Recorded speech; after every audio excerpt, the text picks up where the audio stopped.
차별금지법 시행 15주년 기념 토크 콘서트 개정할 결심을 지금부터 시작하도록 하겠습니다.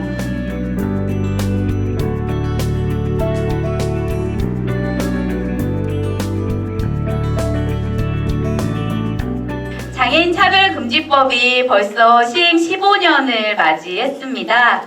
2007년 여러 장애인 단체가 함께 힘을 모아서 우리 모두 함께 만들어낸 장애인 차별금지법이 2008년 시행되어서 10년이 훌쩍 넘는 시간을 보내왔습니다.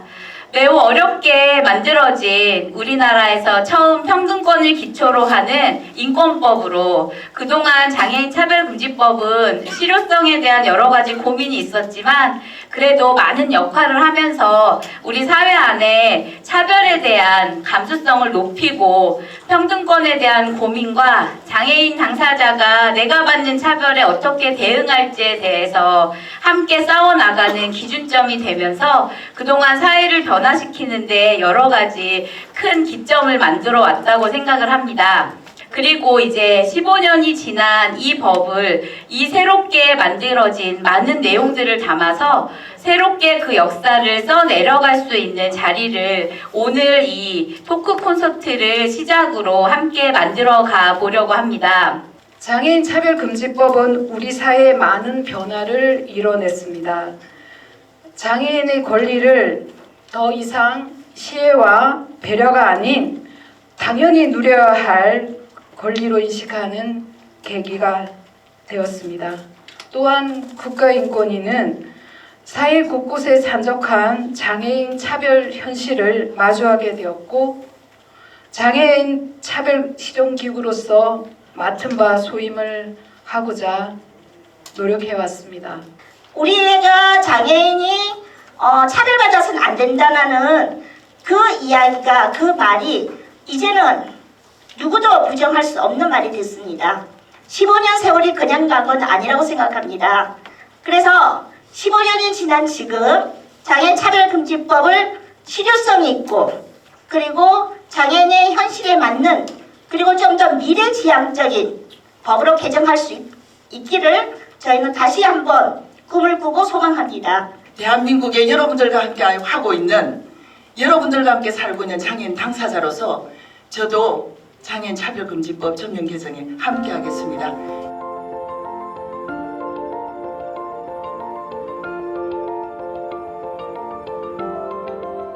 장애인 차별금지법 2007년 3월 제정됐잖아요. 그 자리에 함께했다는 이유 하나만으로 영광스럽게 이 자리에 우리 모두 함께 하게 된 것 같습니다.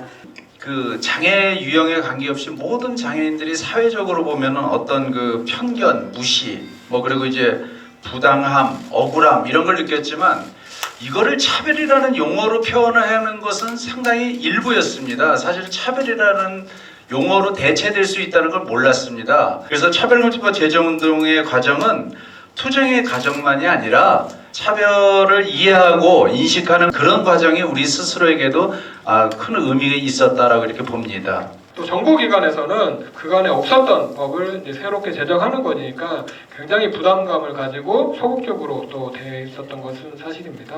그런데 왜 논의를 계속 거듭하면서 그 간격이 조금씩 좁혀지는 상황이었고요. 당시 쟁점이었던 것만 간략하게 말씀을 드리면 독립적 장애인 차별금지위원회를 설치를 할지 말지 또 권리 구제 수단으로서 시정명령 제도를 도입할지 말지 이행강제금, 징벌적 손해배상, 입증 책임 전환. 사실 앞에 거는 다 이제 부분적으로 도입되거나 도입이 안 됐고 입증 책임 부분만 완화해서 배분하는 형태로 도입이 됐었고 장애계의 그런 의견이 또 많이 큰 역할을 했었지 않았나 싶습니다. 여성팀에서 나온 장애 여성으로서의 차별들이 아무래도 모성권 차별, 여성으로서 몸에 대한 차별에 대한 이야기들이 많이 나왔습니다. 기존의 법률들에서 여성에 대한 몸에 대한 차별들이 그 어떠한 법리에도 없죠. 그래서 이런 것들을 어떻게 차별금지로 담을 것이냐, 얼마나 강한 실생활에 부딪히는 이러한 일들이 법으로 나갔을 때 얼마나 반대에 부딪힐 것인가라는 것들이 예상이 되는에도 불구하고 그래서 그것이 모부성권에 대한 이제 이야기, 성에 대한 차별 이렇게 해서 이제 법안이 나오게 됐었죠. 차별시정기구를 독립적으로 우리는 만들겠다. 이거에 대해서 인권위원회가 그동안 이렇게 활동하는 과정들에 있어서 너무 힘이 약하다. 인권위원회가 갖고 있는 권한이 너무 약하기 때문에 우리는 따로 독립적으로 강력한 권한을 가진 그런 차별시정기구를 요구한다. 국회 밖에서 법 개정에 반대하는 경제계 세력도 있었고 또 독립적인 법안에 반대하는 차별시정기구 일어나라고 하는 이제 당시 정부의 방침도 있었기 때문에 굉장히 이제 난항이 많았었습니다. 경제계를 토론회장으로 한번 유인해보자. 그래서 경제계가 입장을 얘기하면 그때부터 우리는 싸우면 된다. 근데 진짜 경총에서 그 토론회 자리에 와서 뭐라고 얘기했냐면요. 저기 장애인 차별금지 당연히 찬성합니다. 그런데 기업이나 기업가에게 손해를 입힐 어떠한 법률도 우리는 필요 없습니다. 반대합니다. 요 얘기를 딱 해버려. 얼마나 좋은지요. 그래서 바로 정경련 경총 상공회의소 점거 들어가고 그게 언론의 대대적인 대서특필이 됐죠. 정말. 이때 이제 가장 반대했던 경제계가 이유가 있어요. 고용에서 이제 차별 조항을 가장 문제 삼은 겁니다. 고용에서요. 그 이 사람들 얘기는 뭐냐면 헌법에 보장된 성별, 종교, 뭐 사회적 신분 등에서 평등권이 차별받지 않는다고 명시돼 있는데 왜 자의적으로 차별 사유를 갖다가 확대해가지고 헌법상 보장된 재산권과 자유시장 경제질서 그리고 기업 자율 경쟁을 심각히 위협하느냐. 그럴 때 우리는 이거를 반대한다. 이런 이제 논리입니다.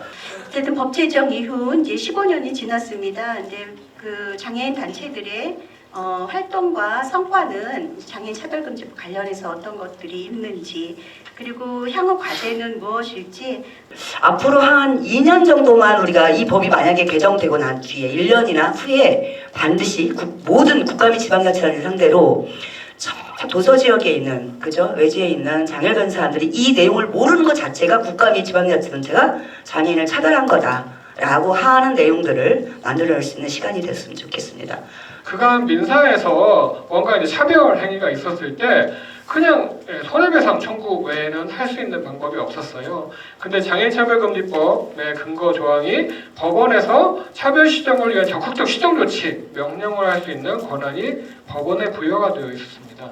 그런데 그 법원이 그런 시정 명령 권한을 적극적으로 활용을 못하고 아직까지 지금 15년이 넘었는데도 적극 시정 조치 판결이 10건 정도밖에 안 되는 거예요. 너무나 안타까운 상황이고 법원이 조금 더 장차법에 전향적인 자세를 취하기를 바라고요. 장애인 차별에 대한 기각이나 각각 건수를 좀 줄이고 좀 더 적극적으로 조사하고 이게 지금 차별 판단할 수 없지만 그 차별의 맥락에는 무엇이 숨어 있는지를 결정문에 요소요소에 좀 적어주는 간단한 결정문이 아니라 이런 노력들의 선례들이 좀 필요하지 않을까라는 말씀을 저는 마지막으로 드리고 싶습니다. 사실 장애인 차별금지법 제정 이후에 장애인 차별이 없어지지 않았습니다. 인권 침해 현재 계속 진행되고 있습니다. 그럼에도 불구하고 장애인 차별금지법의 의의가 무엇이냐라고 이제 꼽자면 적어도 우리 사회에서 장애인을 이유로 차별해서는 안 된다라는 인식은 확고하게 자리 잡혔습니다. 이게 뭐 완성형은 아니고 앞으로도 계속 진행형으로 개정할 결심뿐만 아니라 제대로 장애인 차별을 없앨 결심을 함께 해나가시면 좋겠습니다. 너무나 열망하고 원했던 그런 조문들이 들어가고 여태까지 우리가 쌓아왔던 그 힘을 다시 한번 잘 뭉쳐서 법 개정에 꼭 있으면 좋겠고 최소한 단체 소송이나 징벌적 손해만 이거 엄청 어려운 싸움이니까 이 싸움 만들어야 장애 차별에 대한 인식이 조금 우리한테 생겼다면 정작 우리가 이 악의적 차별에 있어서는 정확하게 범죄 행위를 저지른 너에게 큰 실형을 내리노라. 큰 재산상의 손해를 입히노라. 크게 너의 몸을 가두리라. 라고 하는 내용들이 반드시 됐으면 좋겠습니다.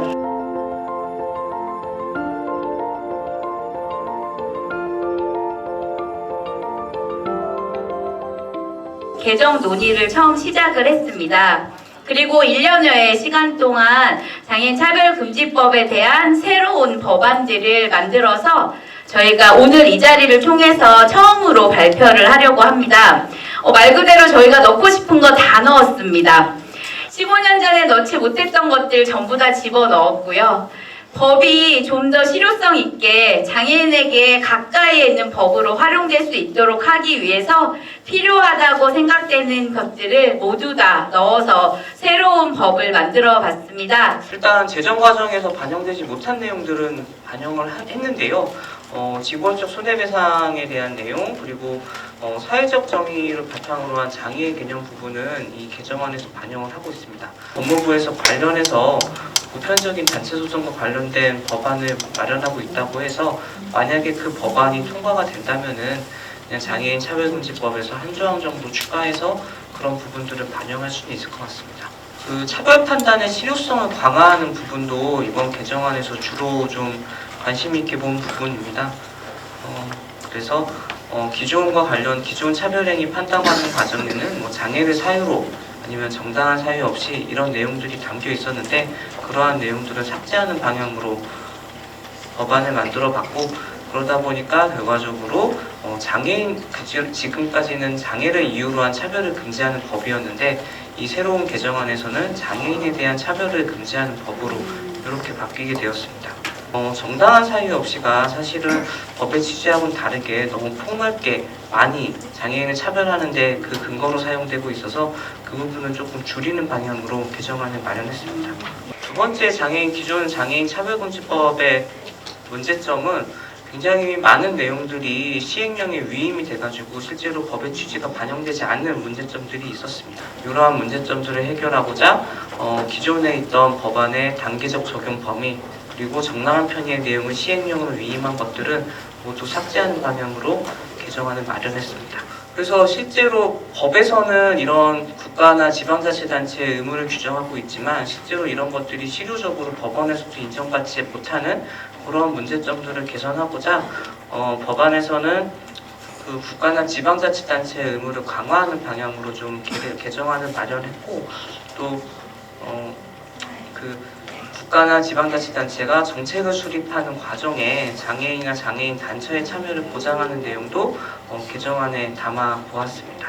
기존에 좀 미흡해 보였던 정신적 장애인, 정신장애인, 발달장애인에 대한 내용들 그리고 이 재난 상황이나 괴롭힘과 관련된 내용들도 조금 더 개정안에서 좀 더 담았습니다. 2조에서 장애에 대한 정의에서 말씀 주셨던 바와 같이 사회적 개념이 도입된 거에 너무 환영하고요. 그래서 장애 개념이 계속 확대되고 있는데 그게 그 신규 장차법에서는 반영돼 있어서 너무 좋다라고 생각을 하고 있고요. 그 국가 지방자치에 대한 의무인데요.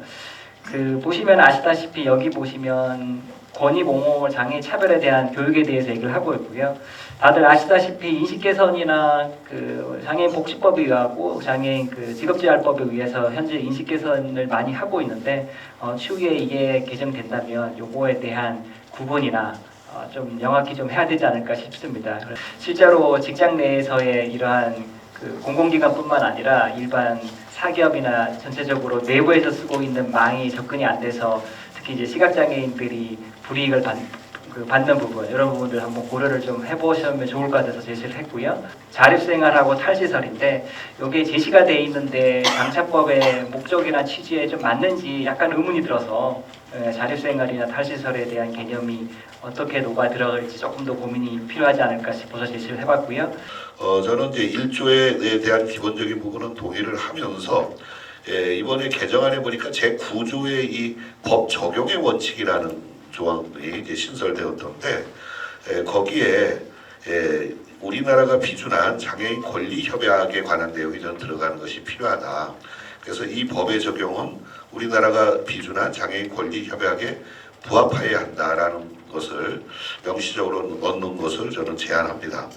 관광 사업자들이 장애인의 접근성 보장을 위한 시설을 갖추었는지에 관해서 누구나 알 수 있도록 홈페이지나 안내 자료 등을 통해서 공시하는 제도를 좀 이것도 도입하면 좋겠다 하는 내용을 실제로 이제 저희가 어려움을 느꼈던 거는 장애를 이유로 한 차별이라는 걸 밝혀내는 건 매우 어렵습니다. 이 은폐된 차별도 있거든요. 실제로는 장애를 이유로 차별은 했지만 겉으로 드러난 건 다른 이유들이 있는 경우들도 있기 때문에 이러한 내용들을 장애를 이유로 했다는 걸 밝혀내는 건 당사자도 입증하기가 어렵고 상대방이 이제 장애를 이유로 하지 않았다라고 했을 때 조사관들이나 저희 인권위에서 판단할 때도 어려움이 있습니다. 이 부분이 개정이 된다면 여러 가지 좀 이슈가 있을 것 같아서 관심 있게 좀 지켜봐 주셨으면 좋겠고요. 미등록 정신질환자를 포괄할 수 있는 심리적 장애를 가진 특별한 차별금지 조항이 마련이 필요하면 구체적으로 현행법 장착부 제37조의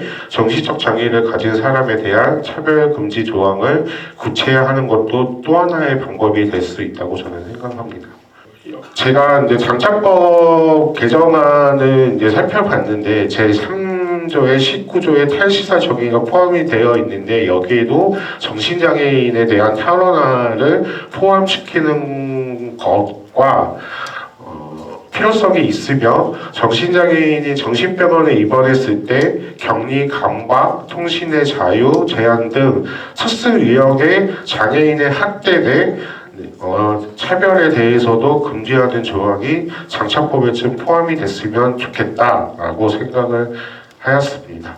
이 토론회가 차별적인 상황에 놓인 장애인들의 현실을 재확인하고 더 나은 권리 구제를 위한 방법을 고민하고 있는 자리이므로 앞으로 장애 운동에서 정신질환자들의 권익을 위해 함께 투쟁을 해 주셨으면 좋겠습니다. 그리고 마지막으로 좀 제가 드리고 싶은 말씀은 이 장애인 차별금지법에 앞서도 영상을 보신 것처럼 장애인 당사자들과 관련 단체의 많은 노력으로 이루어진 법입니다. 그래서 이 법을 통해서 많은 권리 구제가 된 건 사실입니다.